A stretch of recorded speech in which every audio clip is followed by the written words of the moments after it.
Baik, Tribuners, kita ke berita lain. Ratusan siswa MAN 1 Ambon divaksin. Siswa berharap bisa segera bersekolah. Ratusan siswa Madrasah Aliyah Negeri 1 Ambon antusias mengikuti vaksinasi COVID-19 pada Kamis 16 September 2021 pagi. Pantauan tribunambon.com, pelaksanaan vaksinasi dimulai pukul 9.00 waktu Indonesia Timur.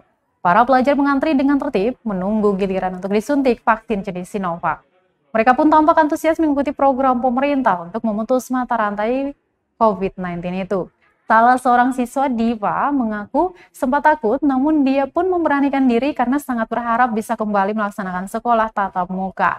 Sementara itu, Kepala Sekolah Kanadi Haji Umar menyebutkan, dari total siswa sebanyak 750, baru 315 yang divaksin. Selain siswa MAN 1 Ambon, vaksinasi juga diikuti puluhan siswa dari MTS Hasim Asyari dan MTS Al-Madinah. Dia pun berharap kondisi pandemi bisa segera berakhir agar seluruh aktivitas sekolah kembali normal.